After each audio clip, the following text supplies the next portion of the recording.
And thank you for your presence this morning.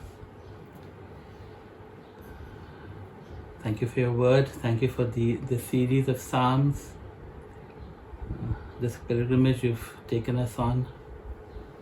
That's continuing, Lord, not just through this season, not just through this year, but all through our lives. Continue to give us insight and understanding, and let this word be fruitful in our lives.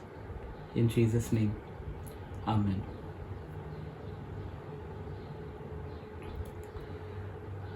So Psalm 132,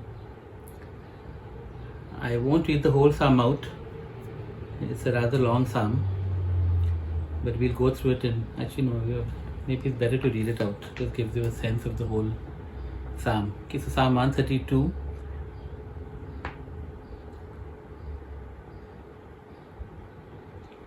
O Lord, remember David and all the hardships he endured. He swore an oath to the Lord and made a vow to the Mighty One of Jacob. I will not enter my house or go to my bed. I will allow no sleep to my eyes, no slumber to my eyelids, till I find a place for the Lord, a dwelling for the Mighty One of Jacob. We heard it in Ephrathah, we came upon it in the fields of Jaar. Let us go to his dwelling place, let us worship at his footstool. Arise, O Lord, and come to your resting place, you and the ark of your might. May your priests be clothed with righteousness, may your saints sing for joy. For the sake of David your servant, do not reject your anointed one. The Lord swore an oath to David, a sure oath that he will not revoke. One of your own descendants I will place on your throne. If your sons keep my covenant and the statutes I teach them, then their sons will sit on your throne forever and ever. For the Lord has chosen Zion, he has desired it for his dwelling. This is my resting place forever and ever. Here I will sit enthroned, for I have desired it. I will bless her with abundant provisions, her poor will I satisfy with food. I will clothe the priests with salvation, and her saints will ever sing for joy. Here I will make a horn grow for David, and set up a lamp for my anointed one. I will clothe his enemies with shame, but the crown on his head will be resplendent. You've probably figured out that this is the only really long psalm in all of the Songs of Ascents. And opinions regarding the origin of this psalm range from the time of David to the return from Babylon. So all the way some people think that this was composed after the return from Babylon. Some believe that David himself wrote it. So that's a huge range of time. And the reason for that is that the psalm is one of remembrance. It's narrating history, and therefore could have been written any time after that particular event. Really any time after Solomon, as we will see. Okay, so evidently from what the psalmist is saying, that the Davidic line is in peril. And so the psalmist both remembers David's promises and reminds God of his. Okay, so he remembers David's promise, which led to God's promises. And he's in a sense reminding God of God's promise.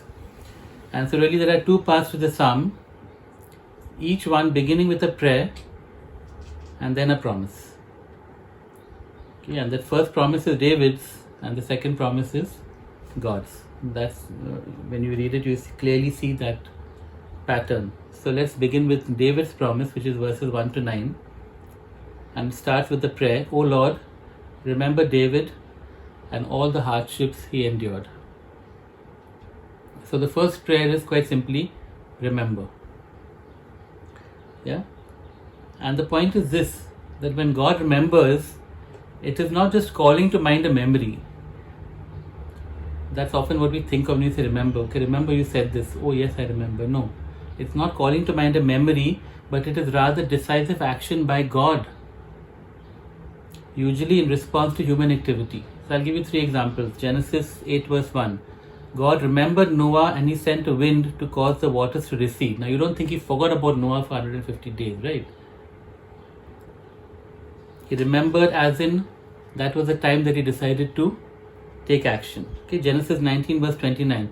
God remembered Abraham and spared Lot. It's not the exact reference, but in that reference you see this. God remembered Abraham in a sense of his covenant relationship with Abraham and on account of that he spared Lot, because he knew that Abraham loved Lot. Genesis 30 verse 22, God remembered Rachel and she became pregnant. So these are all examples of, it says God remembered, but what actually he did was he took decisive action, intervening in some human's life, in some human activity. And in that sense, the psalmist or the pilgrim are saying, remember David, which means take some decisive action based on something that happened in the past, and we'll see what that is. Okay, remember David and all the hardships he endured. Now, of course, this is very specific. When we read the whole psalm, you saw it was all about the resting place of God and the ark, and so these hardships are related to that. Okay, so what were the hardships that David endured in that regard? It would be his distress at the lack of a proper dwelling place for the ark. Okay, first that it was sitting in someone's house, later that it was in a mere tent. Okay, I mean, we know that he was distressed that he was living in a palace while the ark of God was in a tent, for example. His distress his hardships could refer to his zealous preparation for the building of the temple. We know that almost all of his wealth and fortune, which, in Israel it wasn't that the king could do whatever he wanted. So the king separately could accumulate wealth, of course, which was his own wealth, not just the people's wealth. Almost all of it was kept towards the building of the temple. So his zealous preparations, perhaps even his disappointment at not being able to build the temple himself, because God said that he was a man of war, which was by God's will. But all of these things might be part of the hardships or the afflictions he endured with regard to the promise. Okay, and then we come to the promise. He swore an oath to the Lord and made a vow to the Mighty One of Jacob. I will not enter my house or go to my bed. I will allow no sleep to my eyes, no slumber to my eyelids, till I find a place for the Lord, a dwelling for the Mighty One of Jacob. So we can see that the zeal with which David made this promise is reflected in the double repetition. Okay, he swore an oath, he made a vow. Of course, that parallelism is there, the Lord and the Mighty One of Jacob. This is in fact the only place in these Psalms that the Lord is also referred to, and twice in this Psalm, as the Mighty One of Jacob. Now this is an ancient title first seen in Genesis 49 verse 24. And why it has come here is probably just emphasizing the fact that such a mighty God deserved a grand dwelling place.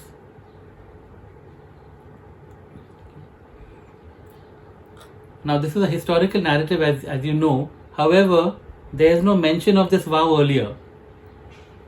We know David's desire, we know what he said, but we don't see this vow.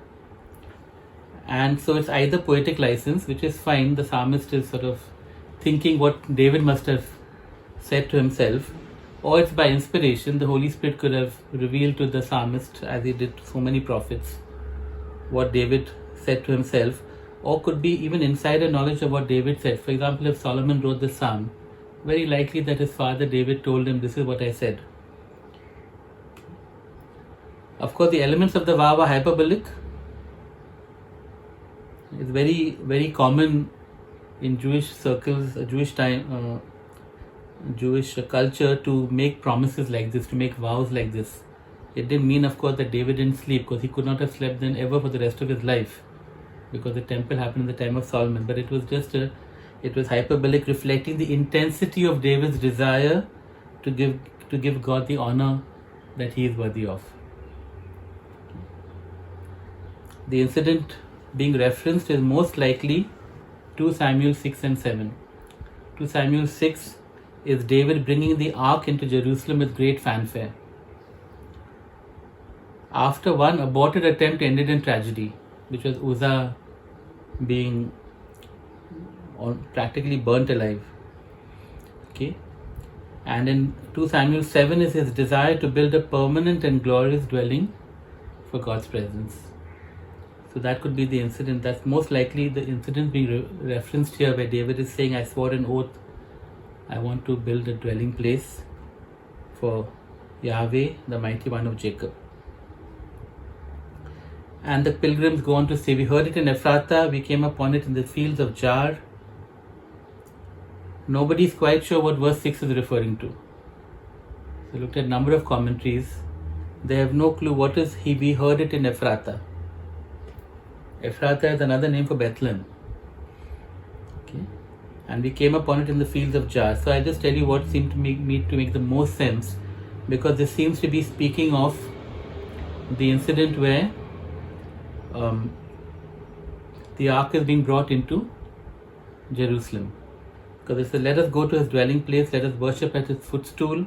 Arise, O Lord, and come to your resting place, you and the ark of your might. May your priests be clothed with righteousness. May your saints sing for joy. Okay. So as I said, nobody is sure, because the ark was never in Ephrata, was never in Bethlehem. Okay. And what is this fields of Jar?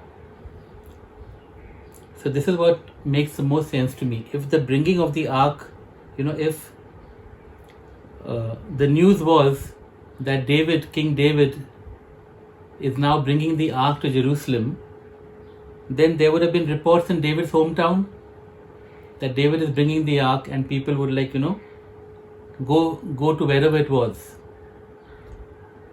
We came upon it in the fields of Jar. Came upon what? Upon the ark.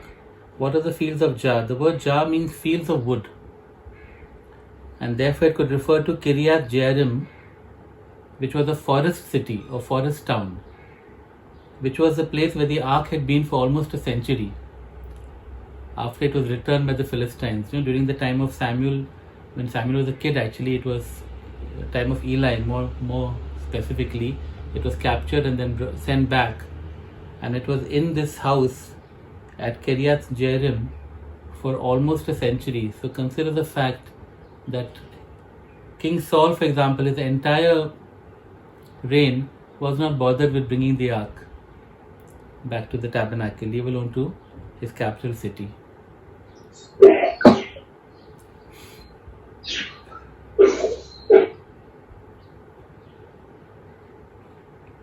So that could be the meaning of that verse 6, basically that there was a stir in the nation that this is happening, and so people would have maybe gone and been part of that procession of bringing the ark. So we see the call to worship. Let us go to his dwelling place, let us worship at his footstool. Let's go to his dwelling place, that is where God is, and let us worship at his footstool, and in a posture of humility.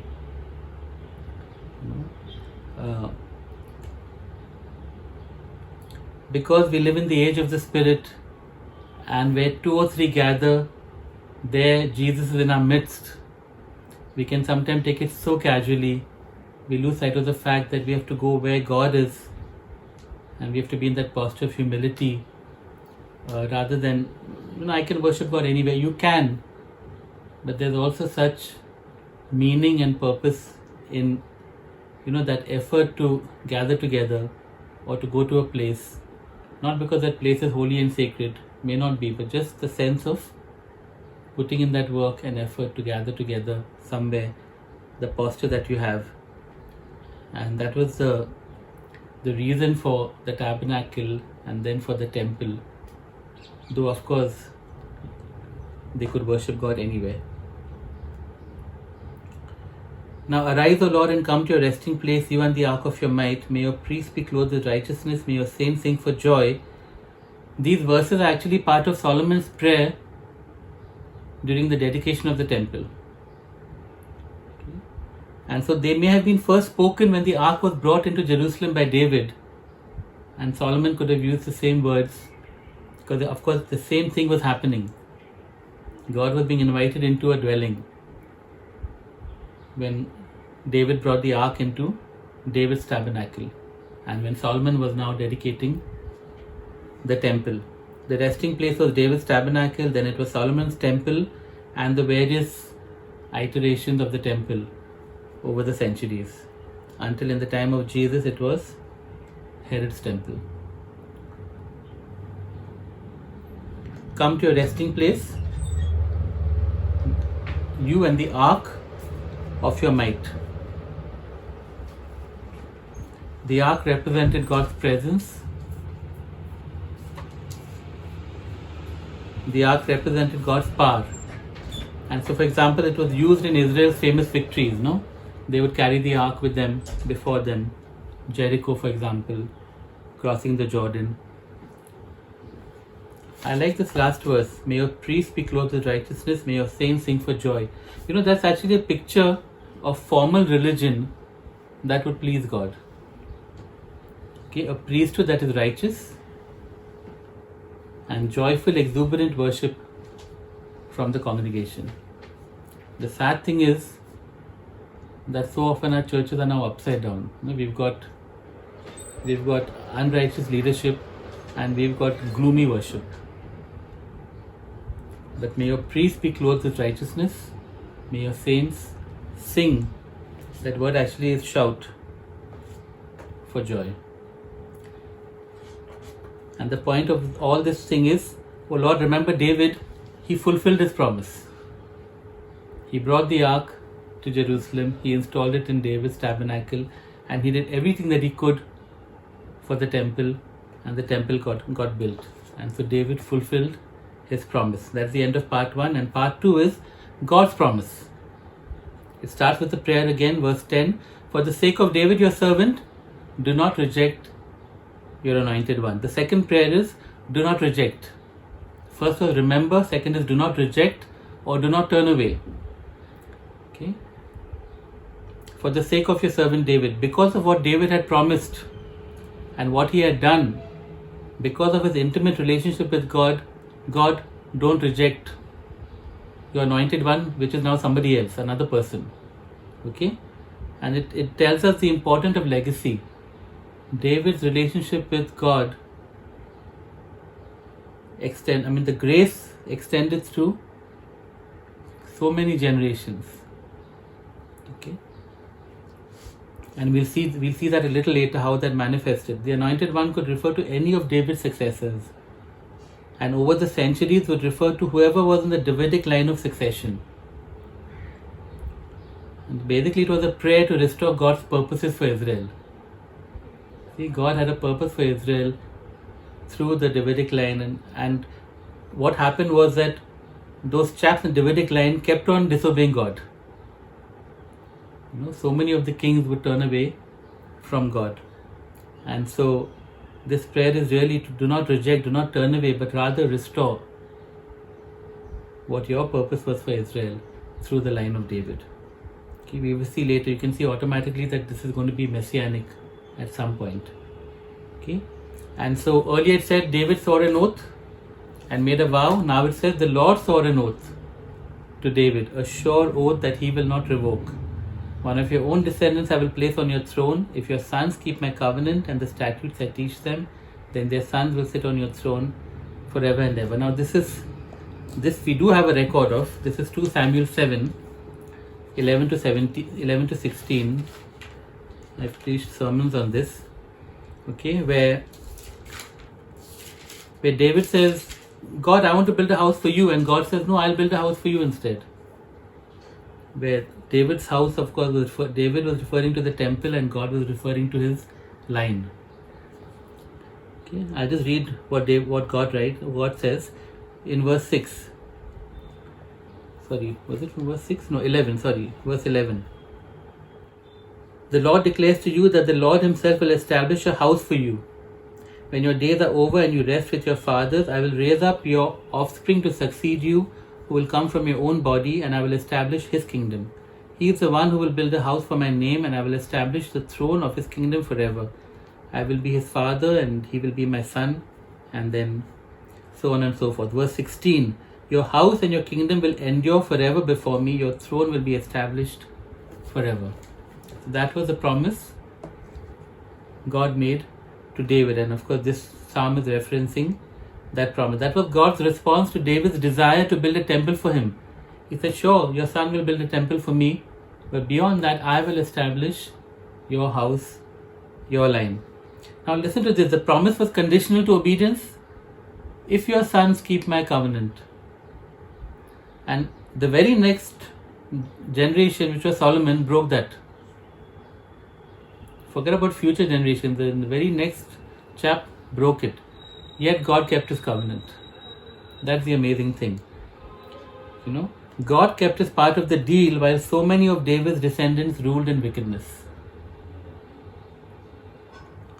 And there seems to be a clear messianic promise here, one of your own descendants. In fact, in Acts chapter 2 verse 30, Peter refers to this verse concerning Jesus during the sermon at Pentecost. So of course this referred to every king that came after, but its fulfillment was found in Jesus. In Luke chapter 1 verse 31 to 33, when the angel Gabriel is speaking to Mary, he also refers to David's throne, that he will sit on, that your son will sit on, will be given the throne of David. So clearly this is messianic, and that's the nature of God's promises, aren't they? They're irrevocable. The Lord swore an oath, then a repetition, a sure oath that he will not revoke. And even though he gave a condition, but there was eventually one who fulfilled every condition. And before that, even those who didn't, God was gracious to them on account of David. And remember, David was no saint either. He was no perfect man either. And yet on account of his love for God, his passion for him, the intimacy they shared through all the ups and downs, God blessed all his generations, and ultimately we get Jesus, who fulfilled the conditions perfectly. God's promises are irrevocable. And then we have verses 13 to 16. This section is the answer to the prayers prayed earlier. Okay, so, for the Lord has chosen Zion, he has desired it for his dwelling. The pilgrim focuses his attention back on Zion, on Jerusalem, which is what that's the destination, right? The whole Song of Ascents is leading up to Jerusalem. He says the Lord has chosen Zion, he has desired it for his dwelling. Jerusalem was special because God had chosen it for his dwelling place, not the other way around. Okay? Not because it was a special place, okay, I'm going to use it. Okay? Often when we, the human thing is to find a special place and then do something special there. But God, of course, did the opposite. Now verse 14 is the answer to verse 8. What was verse 8? Arise, O Lord, and come to your resting place, you and the ark of your might. What is verse 14? This is my resting place forever and ever. Here I will sit enthroned, for I have desired it. Okay. And God is saying not just resting place, but throne room. Thus a shadow of God's throne in heaven. Which is of course the answer to the second part, you and the ark of your might. Not just my presence, but my power will be here. Okay. And then if this is the place of God's kingship, then verse 15 describes the blessing that accompanies God's kingship. I will bless her with abundant provisions, her poor I will satisfy with food. And then verse 16 is the answer to verse 9. What is verse 9? May your priests be clothed with righteousness, may your saints sing for joy. And verse 16 is, I will clothe the priest with salvation, and her saints will ever sing for joy. Both those answers are more than was asked for. Not just righteousness, salvation. Not just sing for joy, ever sing for joy. Okay. And all of these are true today of the church. God arises, he comes to his resting place. He says, you are now my dwelling place. The church as a whole, the local church, the individual Christian. And he clothes us, the universal priesthood, clothed with salvation. And the only problem is that we don't often ever sing for joy, shout and worship exuberantly. Finally, verses 17-18, God is continuing to share how he's going to bless, responding to the prayer. Here I will make a horn grow for David, set up a lamp for my anointed one. I will clothe his enemies with shame, but the crown on his head will be resplendent. This, of course, at different times was true for different descendants of David, but ultimately only true in Jesus. Okay? Only Jesus fulfilled the condition of complete obedience, and we see these three aspects. The horn referred to strength or power. And then the lamp, of course, refers to wisdom or guidance. And very interestingly, the crown on his head. Okay? This word for crown is also the word used for the headdress of Aaron. What today we would call a mitre, what the bishop puts on his head. Okay. Therefore, this crown represents kingship and priesthood together. The only person who was both priest and king was Jesus.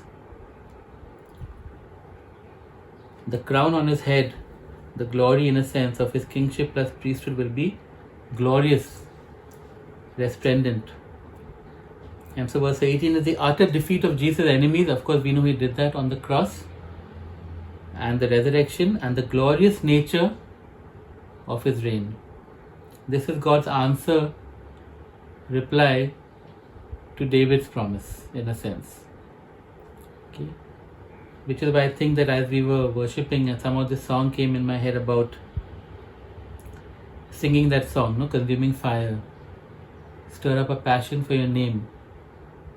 Because this is what God is talking about. He's saying, be passionate for me, be zealous for me, like David, and then see what I do. We can't outdo God. So let's be zealous for Him, for His house, His people, His kingdom, His heart, and watch Him be zealous for us. That is Psalm 132. David promised something. God said, okay, it's like that game, cards, I'll sort of increase the bet, poker, whatever they do. I don't play these card games, but I know it says that, I'll match you and then go further or something like that. I think God is like that. David makes a promise and God makes a far more extravagant promise. Let's be passionate for His name and watch Him be zealous and passionate for us.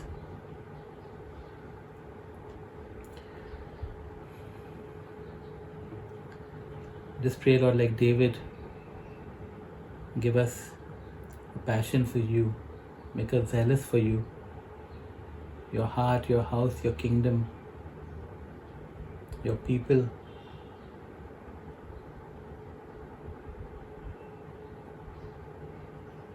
Just come, Holy Spirit, this morning and stir up in each one of us a passion for Your name, passion for the name of Jesus, a zeal for our Father's house,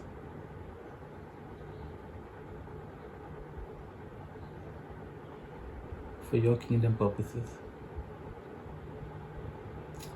In Jesus' name, Amen.